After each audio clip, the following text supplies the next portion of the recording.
Oi pessoal, para quem não me conhece, eu sou o Alan e voltando a uma série aí que estava um pouquinho parada, né? Porque eu lancei muitos episódios, que foi a série de estúdios, editoras, editoras e estúdios, onde eu comecei a série em 2022, então se você está chegando novo aqui no canal, é uma série que eu solto de tempos em tempos algum episódio, onde eu escolho um estúdio, né? Para falar um pouco sobre seus principais títulos ou até mesmo passar um pouco sobre todo o catálogo geral dele, que é o que eu vou fazer hoje, né, do estúdio que eu escolhi, até porque ele tem poucos títulos, mas todos são assim muito interessantes. Então hoje o estúdio escolhido é a Leather Games. A Leather Games, para quem não conhece, ela é responsável por alguns títulos muito famosos, né, como Vast, Root e o próprio Wolf, mas vamos falar um pouquinho sobre o estúdio, né? A Leather Games ela surgiu de uma ideia onde os criadores ali, que é o Patrick Ledger, se eu não me engano, esqueci o nome do sócio dele, que são os dois originais, eles queriam criar jogos diferentes nas suas propostas, né? Mas principalmente jogos que durassem e passassem pelo famoso teste do tempo. Né? Então é até legal quando você vai ver a descrição deles ali no Board Game Geek, né? Quando você vai ver, eles falam muito sobre isso.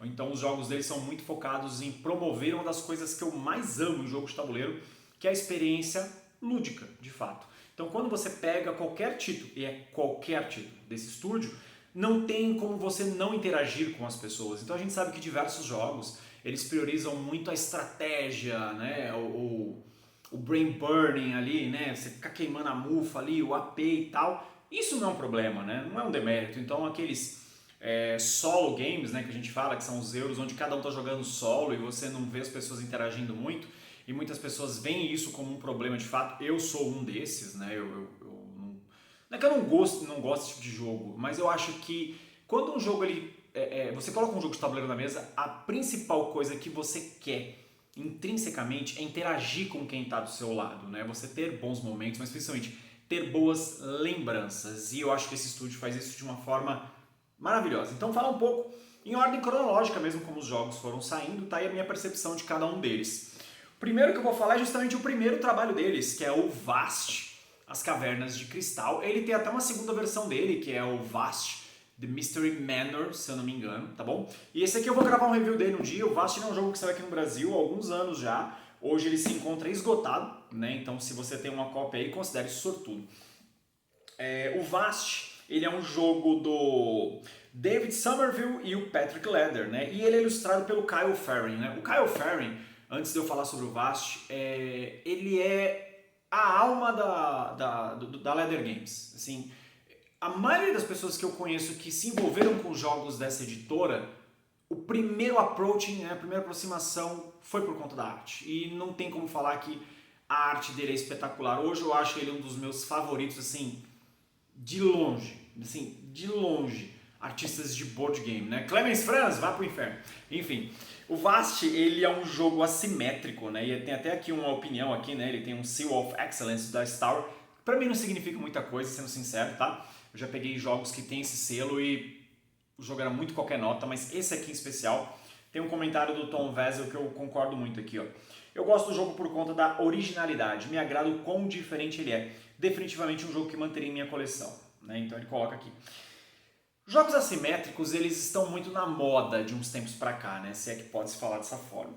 Mas eu acho que o Vast, ao lado do Root e tantos outros, né? Mas o Vast em especial, talvez ele seja o jogo mais assimétrico mesmo que eu tenha jogado até hoje. Não vou dizer que é o melhor assimétrico que eu joguei na vida, porque eu joguei muito jogo assimétrico na vida, ou com níveis de assimetria, né? Para quem está assistindo esse vídeo, se você não está muito familiarizado com o termo, assimetria e jogos assimétricos, né? São jogos onde as pessoas jogam de formas distintas, ou vencem de formas distintas, ou tem mecânicas distintas. Então a maioria dos jogos, estruturalmente, as pessoas estão percorrendo um caminho muito parecido. Nos jogos assimétricos, não, isso não é sempre verdade. Então quando um jogo tem um tom de assimetria, você às vezes tem condições diferentes de vitória ou uma ou outra mecânica.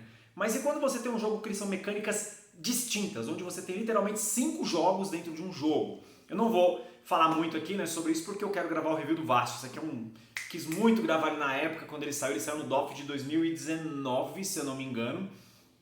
E passou, né, aí veio pandemia, eu não consegui jogar com os meus amigos e tal, e foi um jogo que ficou pra trás.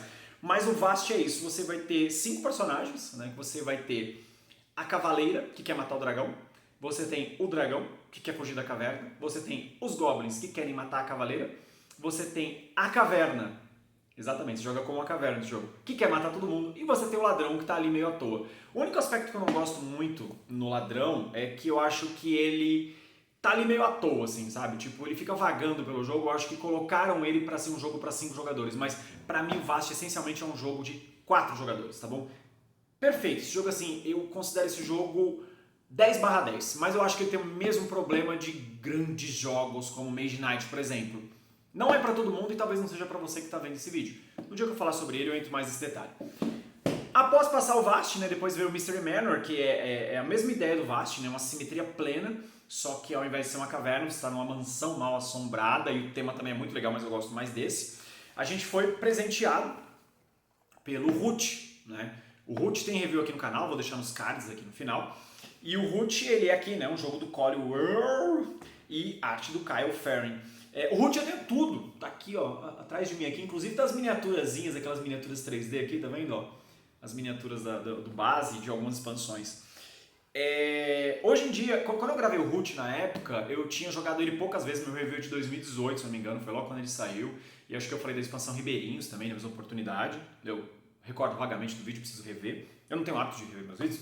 Mas o Root, assim, o Root ele tem um nível de assimetria, né? Ele não é 100% assimétrico, né? Porque, por exemplo, as regras de combate são as mesmas para os jogadores, né? A maneira como eles craftam as coisas, né? Como eles fazem itens, costuma ser muito parecido entre as facções, né? Com alguma diferença aqui ou ali. Mas o Root, vamos falar que ele é 85% assimétrico, né? Mas ele tem uns 15% ali de simetria, né? No final das contas. O Root, eu posso falar hoje tranquilamente, ele é top 5 da vida. O Root, pra mim, ele é um jogo sensacional. Tudo. A historinha, a maneira como o jogo transcorre, a maneira como as facções se interrelacionam, o que as expansões trazem pro jogo.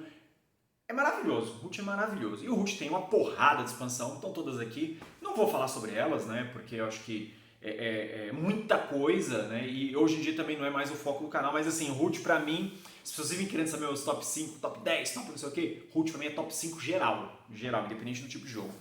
Depois a gente teve o Fort, que é um joguinho que foi publicado aqui no Brasil pela MeepleBR, né, e ele é um jogo do Grant Rodiak, desenvolvido pelo Nick Brackman e também arte do Kyle Ferrin. E aqui a brincadeira é que nós somos um grupo de crianças e estamos ali construindo o nosso forte, que seria a antiga casa da árvore, vamos colocar dessa forma, né? Ou barracão, como eu cresci em região muito extrema, né? De periferia mesmo, não tenho vergonha nenhuma de falar isso, eu cresci na periferia, então era muito normal a gente fazer barracão para se esconder, guerra de mamona, guerra de arma de pregador com tampinha de garrafa amassada, guerra de estilingue, e a gente fazia os nossos fortes, né? A gente colocava papelão, pedaço de madeira, que a gente pegava em umas madeireiras que tinham porta. Foi bem legal. Então, assim, pra mim, ele é um jogo que o tema me agradou muito, né? Assim, a ideia de você deixar as coisas disponíveis para outras crianças pegarem, interagirem, muito entre aspas, roubarem umas das outras aqui.